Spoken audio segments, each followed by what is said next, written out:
He has been world number 4. He has 19 ATP titles, 4th most among Swedish tennis players after Björn Borg, Mats Wilander and Stefan Edberg. 1999 he played the final in Australian Open.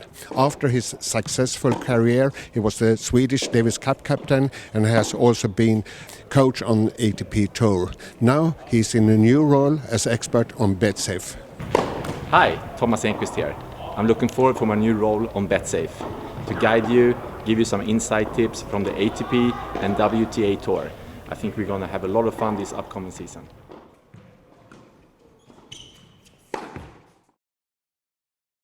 Just in a couple of days, it's time for BNP Paribas Open, the first of 9 master events on ATP Tour and the first of 5 premier mandatory tournaments on WTA Tour. Sitting here in Stockholm in Salkallen with former number 4 Thomas Enqvist, who will guide us before Indian Wells and during the season in approximately 20 tournaments. Thomas, before we look at Indian Wells, we go back to your career. Former number 4, Australian Open finalist 99, and after your career, Swedish Davis Cup captain and coach on ATP Tour. How much are you involved in tennis nowadays? Yes, I'm still involved in tennis quite a bit actually, which I'm very happy about. It's what I love to do, and my heart is still in the game a lot, and I'm lucky enough to be able to work with it. I'm looking forward for my new role here at BetSafe. Hopefully to be able to guide you guys, give you some good insight tips, and have a lot of fun with you together. And nice to work with you, Jonas, again. We have worked a lot in the past, and looking forward to it. Thomas won 19 of his 26 ATP finals. One of the losses came in Indian Wells 2000 against Alex Corretja. Thomas, take us back to the final and talk about Indian Wells. What kind of tournament is it? It's an unbelievable tournament, first of all, I have to say. It's probably one of the most beautiful tournaments we have on the ATP Tour. And yes, the venue to come to California and to Indian Wells and the stadium they have built there and the whole site, it's incredible. And for me personally, it's an event that suits my game good. It's pretty dry air, it's a desert climate, and the ball is flying and the ball is pretty fast. It's good for serving, high bounce. Thanks for reminding me of my loss in the final of Indian Wells there 2000. But speaking of that final, it was Alex Corretja in the final, like you said. He used a lot of spin on the ball. The ball bounced very, very high in Indian Wells. It didn't suit my game too well, and I had a tough 3 sets win the night before against Philippussis. That might have been a little bit in my legs as well. But anyway, good tournament to play, and the first Master Series event of the year, and we're looking forward to it. Before the season, everyone looked forward to a duel between Andy Murray and Novak Djokovic. And what happened in Melbourne, we saw a final between Federer and Nadal. Do you think the results in Melbourne has an effect on Indian Wells and for the rest of the season? Might have a little bit. It was, like you said, a surprise that it was Nadal and Federer again. I mean, as a Nadal and Federer fan, we were all very excited, I think, to be able to see one more Grand Slam final between them. But of course, Federer being away 6 months before coming into Australian Open, Nadal also, we didn't really know where he was standing with his injuries, and to see them in the final was a big surprise. Having said that, they both played unbelievable tennis, and they both still show that they are competitive in the biggest tournaments, and they will be competitive through this season. I mean, Federer, I think, played as good as I've seen him in a very long time, and Nadal played unbelievable in that tournament and also has kept on playing well after that as well. So we're going to see a lot of Federer and Nadal still this upcoming season, that's for sure. But still, I would say Murray and Djokovic for me is the favorite coming into Indian Wells. Djokovic, who has dominated both Indian Wells and Key Biscayne for so many years now, he loves the conditions. He has unbelievable record in these Master Series events. Andy Murray, #1 player in the world. Of course, disappointment for him to lose early in the Australian Open. I'm sure that he wants to have a good result here in the first really big tournament of the Master Series event in Indian Wells. So for me, Andy Murray and Novak Djokovic, regardless that Nadal and Federer's very impressive start of the year, is still the favorites. On the women's side, we see the biggest favorite of all, Serena Williams, who won her 23rd Grand Slam title in Melbourne. Do you see any really contenders to her, or is she her biggest opponent herself? Yeah, I think that for me, Serena Williams is she plays in a league of her own. I mean, it's just amazing how she still dominates the women's game. Yes, I do see some contenders. I do see Kerber. We have seen her, when she plays her best tennis, she can handle the power from Serena and she can still beat her.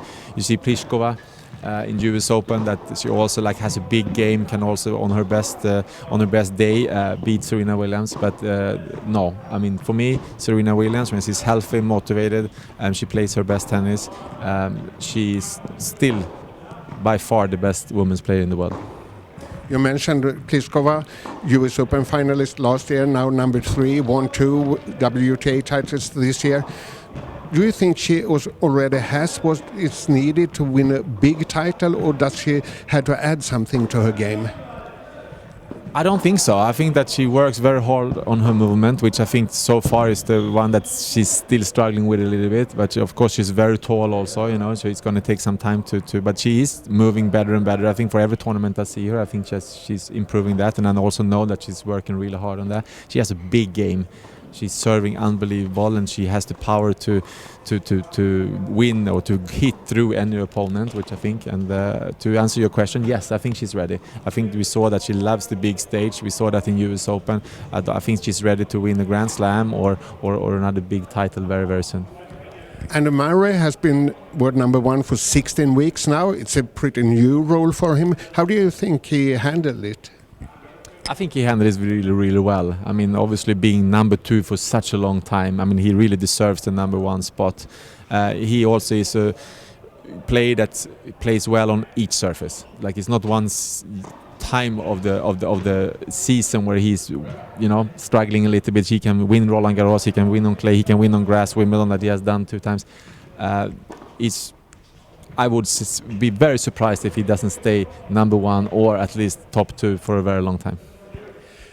Andy Murray has struggled during the years in Indian Wells. He has 1 final behind him. How difficult, Thomas, would you say it's to break a negative trend in a tournament?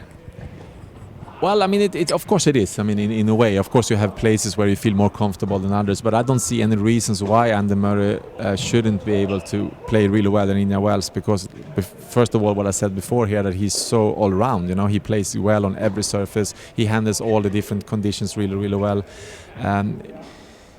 He already been in the final as well, as you said, so I think that also because of the result in Australian Open, I can also see that motivation-wise he's very eager to keep his place as the number 1 best player in the world, and also to get a good start here on the first Masters Series event of the year. And then you can come into a tournament with a positive trend, as Novak Djokovic does. 3 straight titles. Is it just history, or can it has a positive effect on him? For sure it has a positive effect on him, for sure. I mean, he's been dominating Indian Wells and Key Biscayne for many, many years now. He loves the hard court, he loves the conditions there. It's tough to say that he's been struggling. I think it's pretty unfair to Novak Djokovic to say that he's been struggling lately, because he's still winning a lot of tennis matches. But of course, with his standard and the way he's been dominating the game lately, yes, he had more or less some worse resource than we usually are used to see him with, but at the same time, coming into these 2 events, I'm sure that he wants to break that trend as soon as possible. Disappointing, of course, for him losing early in the Australian Open as well. I think he's going to be very, very hungry to do well in Indian Wells, and with the history he has there, he's going to be difficult to beat. Great. And at last, Thomas, winners, biggest contenders, and do you see any dark horse?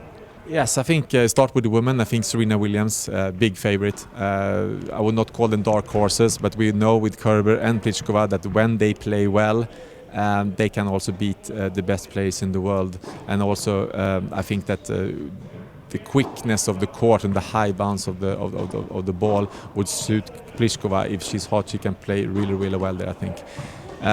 On the men's event, I think Andy Murray, Novak Djokovic, like we said, big favorites for me. But of course, Nadal, Federer after the Australian Open, it's going to be interesting to see how they will come into that event. Nadal following up also his nice play in Australian Open with some good results after that as well. It's going to be very interesting also to follow the new generation. Zverev, Thiem, Kyrgios, that they are ready to beat the best players in the world, that we have seen. Kyrgios beating Djokovic in Mexico, Zverev almost beating Nadal in this 5-set battle in Australian Open, but are they ready to follow it up and go all the way in a big event like Indian Wells? It's going to be interesting to see. Great, Thomas. Thank you very much. And watch out, because during the season, Thomas will guide us and give us inside information from ATP and WTA Tour. Thank you. Bye.